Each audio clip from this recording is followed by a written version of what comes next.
Welcome everybody to Dead Talk Live, and today our guests are Connor Floyd and Gigi Gustin from the movie The Last Deal, which is now available on streaming on demand.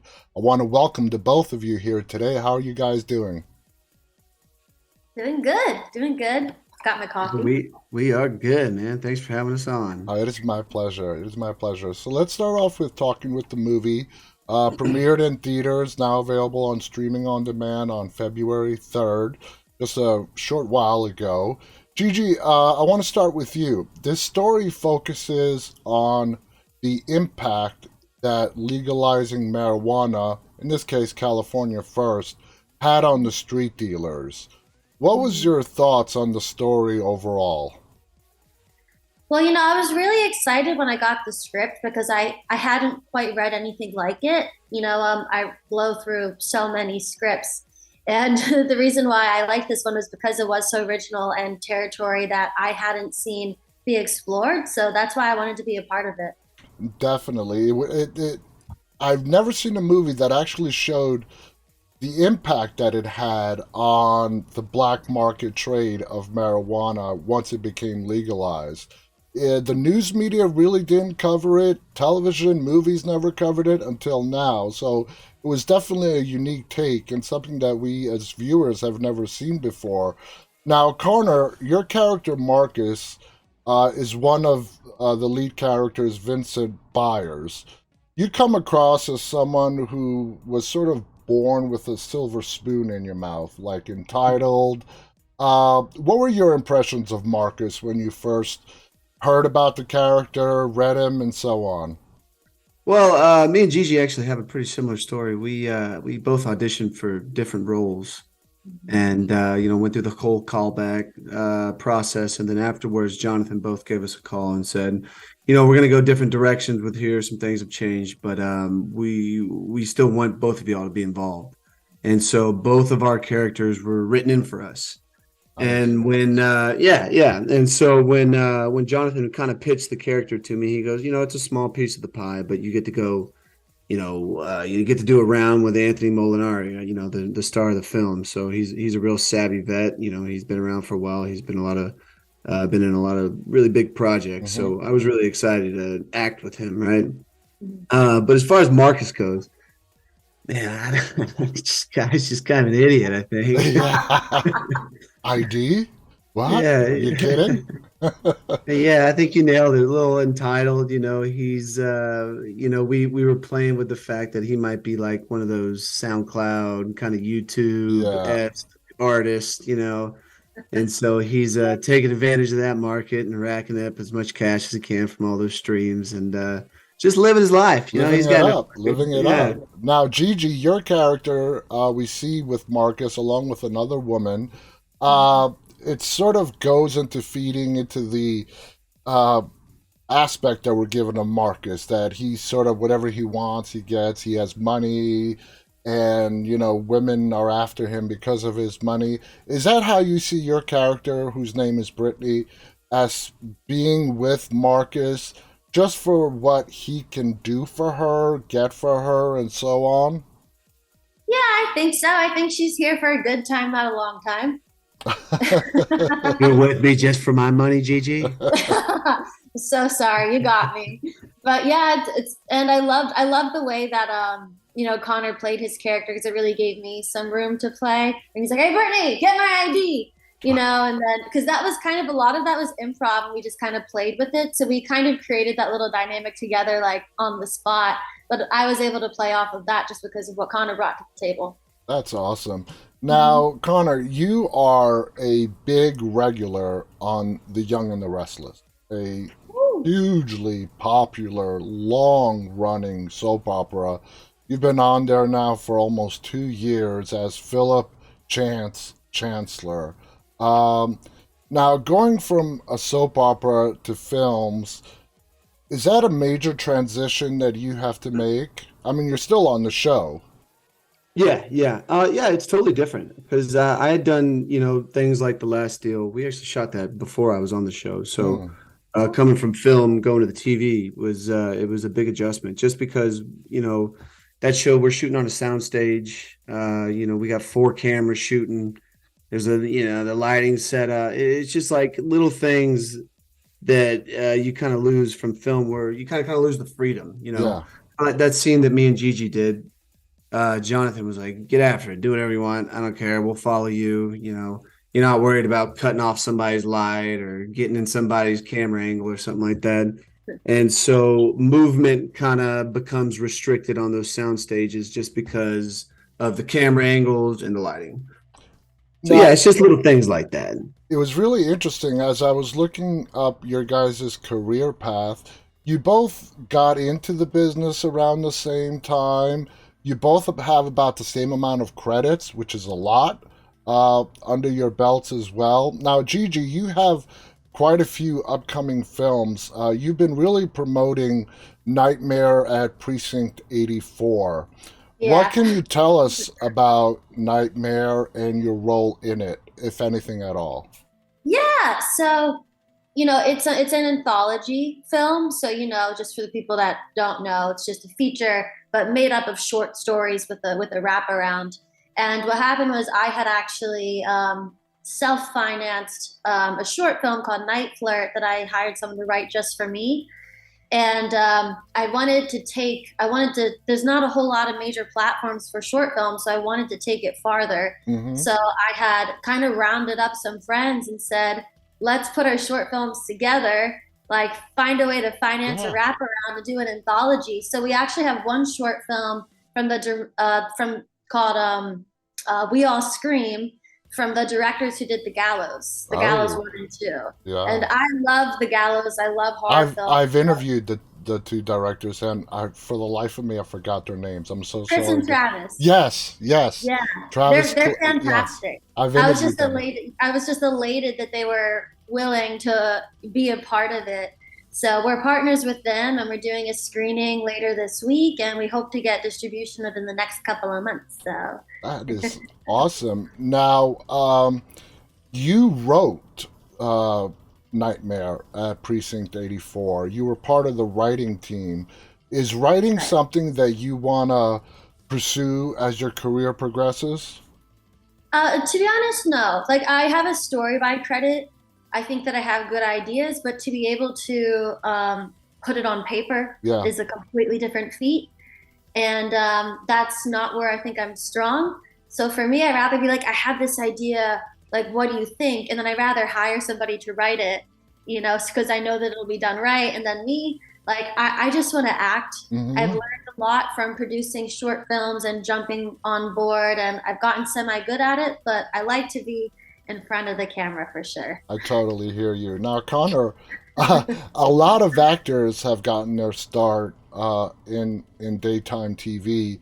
A lot have stayed and continue doing daytime TV while doing films. Now, the schedule on daytime TV is grueling. I've spoken to a lot of actors who are or were on soaps. How do you find the time? Now, you said you did the last deal before you got on The Young and the Restless.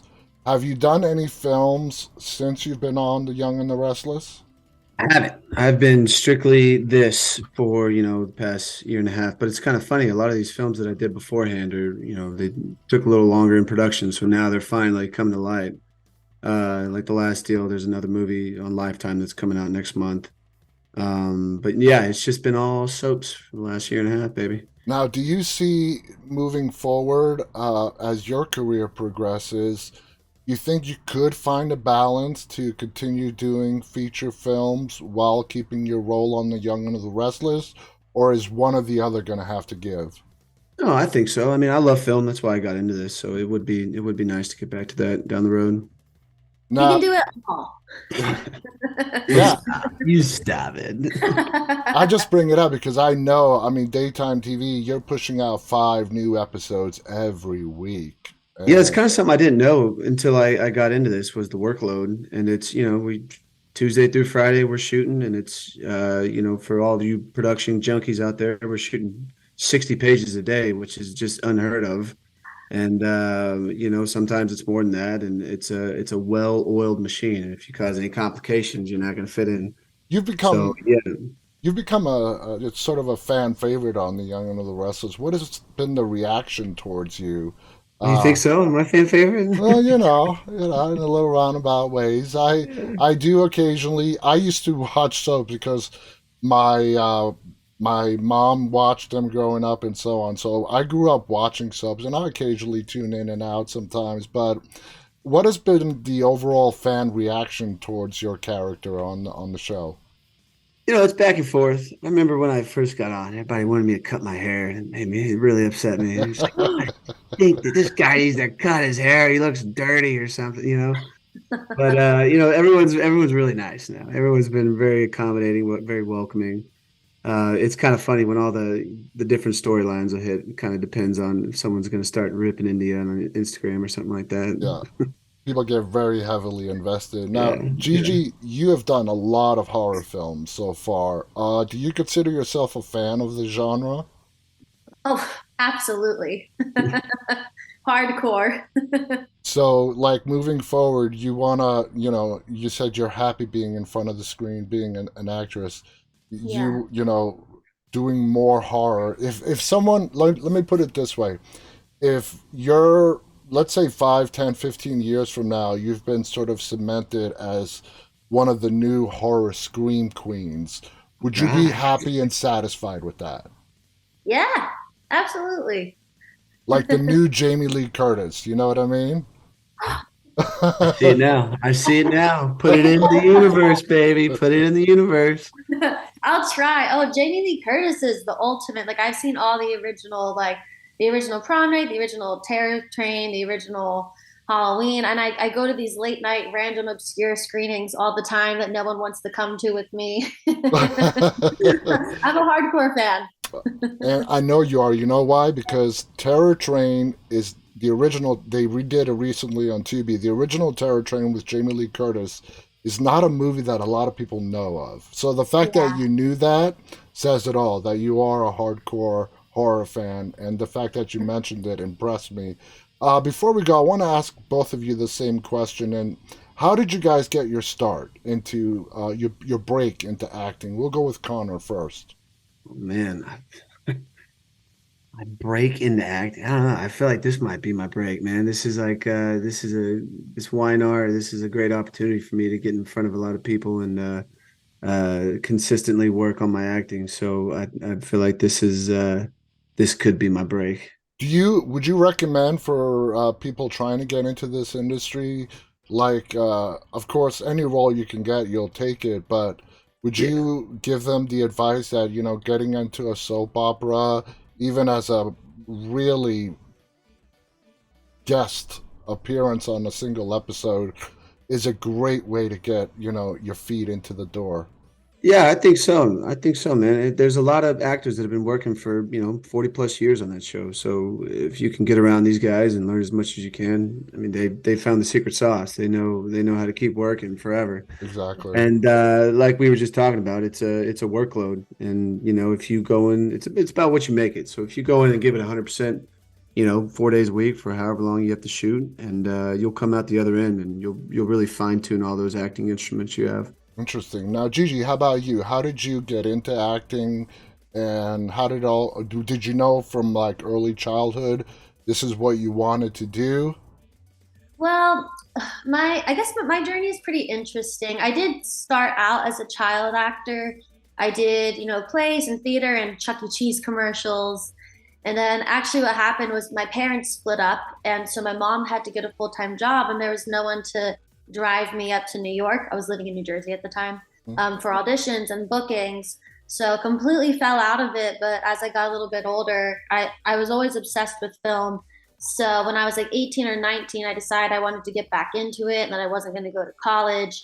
And I landed on this reality competition show called American Grit season 2 that John Cena hosted, Mm-hmm. and I won $250,000. Wow. So I Okay. used that. Yeah, I mean taxes are a bitch, but but so I used that to move. I was 20 when I got on the show, and then I moved to LA when I was almost 21. When I got my check, I used it to finance my move to Los Angeles to pursue acting seriously, but I did struggle with people just wanting to put me on other reality shows for a little bit, Yeah. which is partially why I dyed my hair blonde. I wanted to change my look. And I fell into the horror family pretty quickly because I think honestly I just manifested it because I love horror films so much. I fell into the circle pretty fast. I did one short film that premiered at Scream Fest, and I just have been obsessed with everybody in horror and working in independent horror ever since, and even gone as far as financing my own projects just to be able to do even more. As a fellow New Yorker, I mean, I was born and raised in New York City, and I find it interesting you moved from the New York area to Los Angeles. Now, New York, of course, is known for Broadway and its theaters and Yeah, stuff, but, yeah, you being in this industry know that all the big time executives, they're based out of New York. mm-hmm. Hollywood is Hollywood. That's where, like, the casting directors are and all that. But did you ever contemplate, in your mind, did you think I have to move to LA to start my career? Did staying in New York and trying it there, was that ever a possibility for you? To be honest, not really. Like I was pretty dead set on finding a way to move to Los Angeles, partially because like I could get a call right now and be like, "We need you on set in 10 minutes," Yeah. and I could do it. And that just wasn't a possibility in New Jersey. And New York is a lot of theater and also modeling, and I really love just in front of the camera work, and I just want to do film and TV. So this seemed like the right move. I mean, and I I knew that if I had even given myself the idea of like maybe I could stay here and make it work, that I wouldn't make the jump. So I just like I saw the open window and I jumped out of it without thinking, because I didn't want to second guess myself. Well, good for you. Good for you. Connor, The Young and the Restless, that's shot in LA, right? Yes, sir. Okay. I know there's only maybe one or two soaps that are shot in New York. I want Yeah, to there's a thank couple. I don't know. Yeah. Yeah, yeah. I want to thank the both of you. This has been a fun conversation.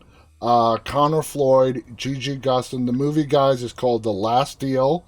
You can get it on your favorite streaming video on demand platform right now. Check it out. It's a great take on something that we said earlier you don't really see much of in the mainstream media or on movies before. It's what happened to the black market marijuana trade once it became legal. So definitely check it out. I want to thank our guests again, Connor, Gigi, our audience, those of you who are tuning in live, and those of you who will be watching later on. On behalf of all three of us, stay safe, stay walking. Bye, everybody. Thank y'all.